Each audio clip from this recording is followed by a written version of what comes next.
get some visibility on what's been going on in the background here relative to derivatives and interest rates and financing and so on that'll start us off to a real ride this fall.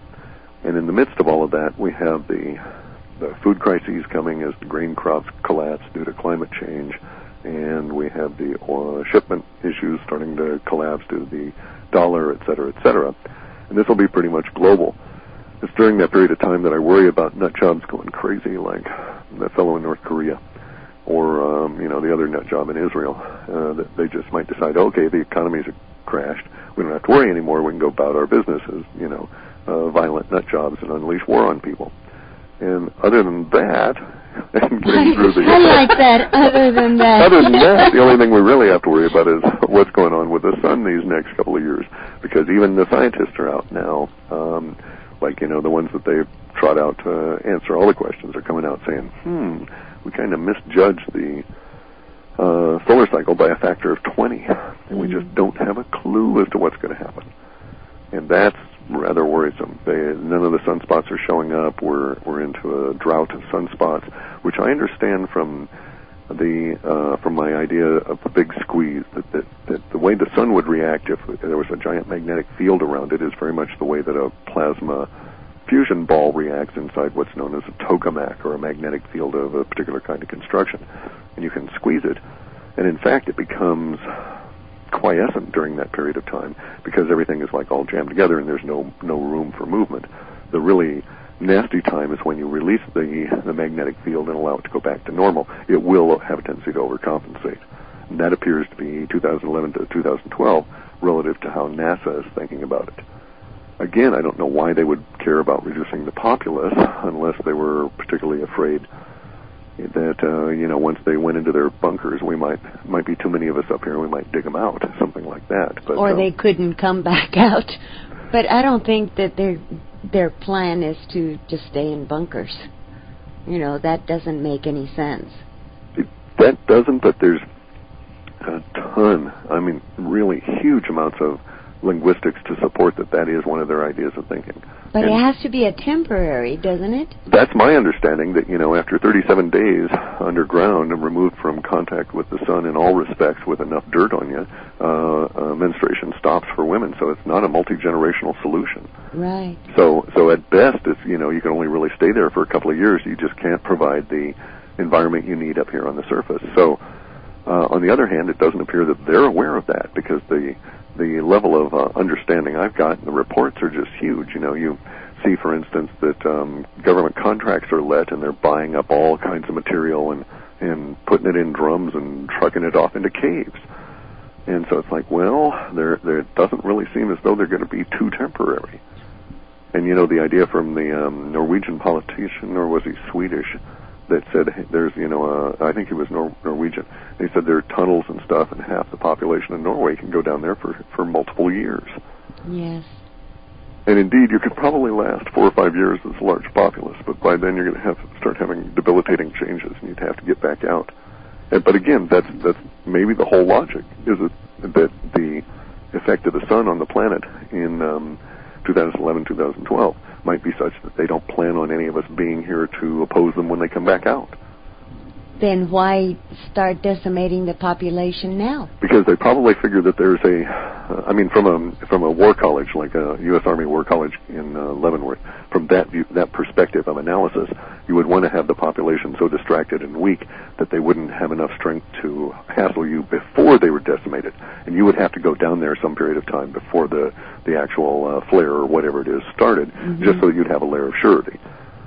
So you might have to be down there 4 or 5 months before the big bluey came, and you wouldn't want people with shovels and pickaxes and backhoes coming to root you out. That's true. So in that sense, it kind of does make a little bit of sense. And then some of the other cautions would also tend to go along with that you'd want to at least have the support systems in place while you're making your orderly transition. You're going to need to have some level of control, and it kind of would all come together. But again, I don't think that it'll actually manifest as they would anticipate, simply because things are happening too rapidly now. And we are, unfortunately, we are seeing a lot more reports from our global coastal event or phenomena kind of thing show up. Not only is it the loss of ocean feedstocks for everything from benthic organisms through migratory fish, but we're also seeing now reports that Antarctica is a lot hotter underneath it than had been supposed, and so there may indeed be a very large melt going at the level where the ice meets the rock. Not a very good sign at all. Yes. On that coastal event, I hadn't heard any more about that. Well, we've got extraordinarily high tides along the Pacific. We had extraordinarily high tides up to 2 feet high, unexplainable. Scientists can't explain them all along the East Coast.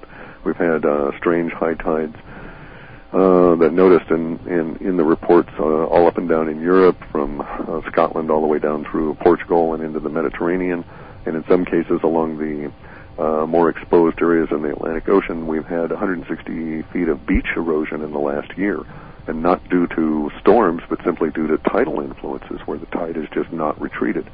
And we've seen extraordinarily high tides here in the southern Puget Sound that are not associated with what are known as neap tides or other extreme tidal events. True, we could put it down to a little bit towards the lunation, what with the lunar eclipses and so forth, but still they seem to be easily 6 inches to a foot greater than would be expected under those conditions. Right. It is kind of rare reading the report of those scientists with, we don't know why that happened. Why did that tide? And it's receded. Where is it? We don't know. That is very interesting that there is not even a little bit of, well, it could be that or it could be that. There's nothing to hang, no hooks to hang it on. No speculation, because it goes to one of two issues, okay? And this is why it's been restricted from the official viewpoint within the American or the academic science community. That is that tides are regulated by the moon. So is something wonky with the moon that suddenly we have higher tides, or the other component of tide regulation in terms of how high they creep up on the shore is basically how high the bottom of the ocean is. So is something going on with the bottom of the ocean such that, because we know that there's not enough extra water in there to cause the other issue, because it's just not pouring in from Greenland or Antarctica in any visible way. True, we've got a higher than usual melt, and the Arctic is also melting, but nonetheless, we have yet to see a critical mass that by itself, just on water level from the ice, would raise the tides up. So it's suggesting that either something is a little bit wonky with the moon, or more probably, something is changing on the undersea of the underseas of the ocean, such that the water is being pushed up by increased landmass. And we actually have evidence to that. The Tonga volcano that got so large it spewed above the ground, and now we're having all these earthquakes on a serious way. 6 and 7 pretty much as we said, that we'd get past midsummer, and then it just wouldn't matter anymore trying to keep track of 6 and 7 earthquakes. There's just going to be so many of them. And this may go towards the idea that the Pacific plate is going to crack. And then this gets into some really screwy stuff, right? Because there's all these theories about the planet. But basically, I'm not of the opinion that there's molten metal in the middle of the planet Earth. I think that what is in fact down there is this stuff called plasma, which is a form of energy, and that indeed plasma can generate magnetism, whereas molten metal cannot.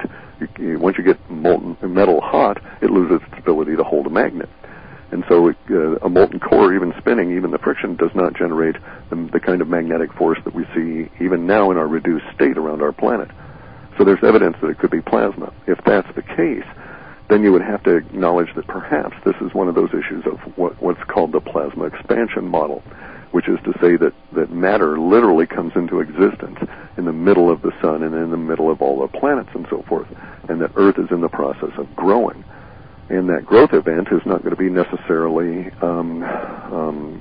unviolent. It'll be rather shaking us the whole time, and it would make sense, too, with the cracking of the Indo-Australian plate in support of that idea. And if that is the case, then the next thing that would be likely to occur would be the cracking of the Pacific plate to some probably very great and horrific degree. And basically what it is like is insects, as they grow, they have to molt and shed their skin, their external carapace, the harder part of the tissue. And then they're soft for a few days, and then they're larger as they grow. And basically it's that kind of molting process, only Earth can't molt. And so what we end up having to do is to crack our hard shell in order to allow new material to show up between the cracks. And this there's some validity to suggest that this is indeed the way that universe might work.